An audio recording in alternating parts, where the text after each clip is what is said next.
तमाम पत्र भेजे गए, तमाम ज्ञापन भेजे गए। 28 अगस्त से 2 सितंबर तक राजधानी लखनऊ में प्रदर्शन किया गया और आखिरकार अब सीएचओ कैडर्स का जो परिश्रम था उसका नतीजा निकलकर सामने आ चुका है। मानदेय में पीबीआई से 5,000 रुपए जोड़े जाने का आदेश आ गया है और इससे सीएचओ कैडर्स में काफी ज्यादा खुशी देखने को मिल रही है। सीएचओ कैडर्स का साफ तौर पर यही कहना है कि ये उनके संघर्ष की जो लड़ाई चल रही थी उसका एक छोटा सा फल निकलकर सामने आया, लेकिन इनकी लड़ाई ऐसे ही जारी रहेगी, इनका संघर्ष ऐसे ही जारी रहेगा जब तक कि इनकी अन्य जो मांगे हैं वो पूरी नहीं हो जाती। इसी के साथ ये भी कहा जा रहा है कि जो स्थानांतरण की समस्या थी उसका भी पत्र बहुत जल्द ही आने वाला है। बस जरूरत है तो सीएचओ कैडर्स को थोड़ा सा धैर्य बनाए रखने के लिए।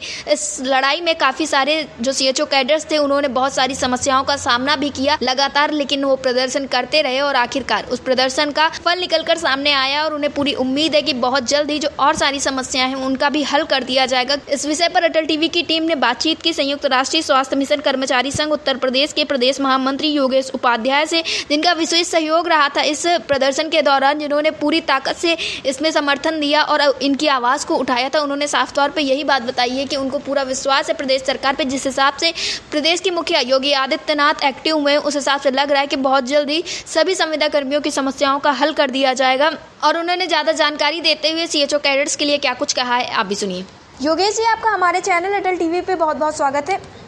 जी धन्यवाद। लगातार जो अगस्त आखिरी से और 2 सितंबर तक का प्रदर्शन रहा, अब उसका फल निकलकर सामने आया है, तो क्या कुछ चीजें निकलकर सामने आई और सीएचओ जो कर्मी है उनके लिए कैसे ये लाभदायक होगा? जी, सीएचओ के लिए मुख्य रूप से जो आंदोलन कर रहे थे समस्त सीएचओ, जो उनकी मेन मांग थी कि उनके वेतन को लेकर जो पीबीआई दिया जाता है जी, परफॉर्मेंस बेस्ड इंसेंटिव, उसको लेके जिलों में बहुत भ्रष्टाचार था, 6-6 महीने तक उसका भुगतान न होना, ये चीजें थी और जिसकी वजह से करप्शन बहुत ज्यादा था।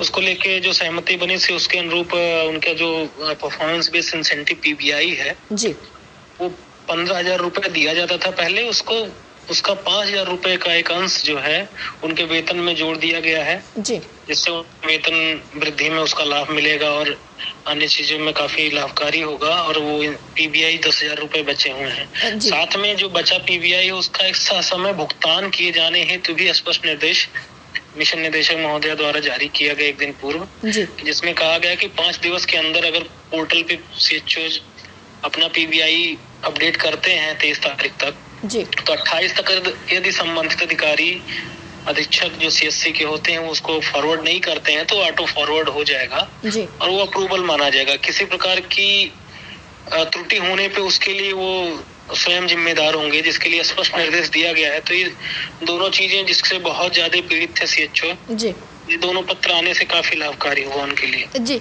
योगेश जी, लेकिन ऐसा भी कहा जा रहा है कि ये सीएचओ का संघर्ष अभी जारी रहेगा क्योंकि कई सारी अभी भी समस्याएं हैं जो हल नहीं हुई है, जिसमें से मुख्य रूप पे ये देखा जा रहा है स्थानांतरण की समस्या है।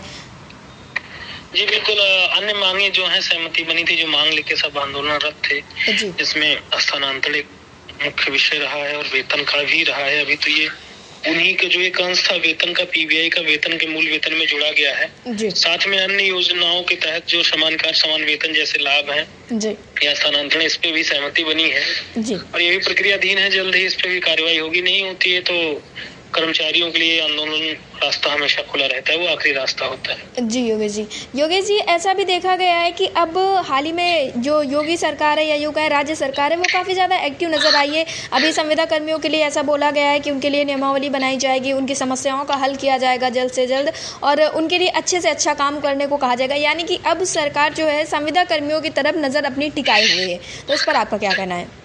जी बिल्कुल, लगातार संगठन के माध्यम से, चाहे वो संयुक्त राष्ट्रीय स्वास्थ्य मिशन हमारा संघ हो या भारतीय मजदूर संघ के माध्यम से समय समय पे संविदा कर्मियों के विषय को माननीय मुख्यमंत्री जी के समक्ष रखा गया है, जिसपे उनका सकारात्मक रवैया रहा है। पिछली मुलाकात में उन्होंने बोला है कि संविदा कर्मचारियों के भविष्य को लेके हम योजना बना रहे हैं, इसमें कैसे उनको लाभ दिया जा सकता है इस पे भी कार्रवाई करेंगे। जिसपे समाचार पत्रों के माध्यम से जानकारी प्राप्त हुई कि सरकार कई विभागों के संविदा कर्मचारियों के लिए योजना बनाकर उनको वेतन वृद्धि और नियमितीकरण जैसे लाभ से लाभान्वित करने का कार्य कर रही है। आगे उम्मीद है कि स्वास्थ्य विभाग में भी इस तरीके से कार्य होंगे। जी योगेश जी, अटल टीवी से जुड़ने के लिए धन्यवाद। धन्यवाद।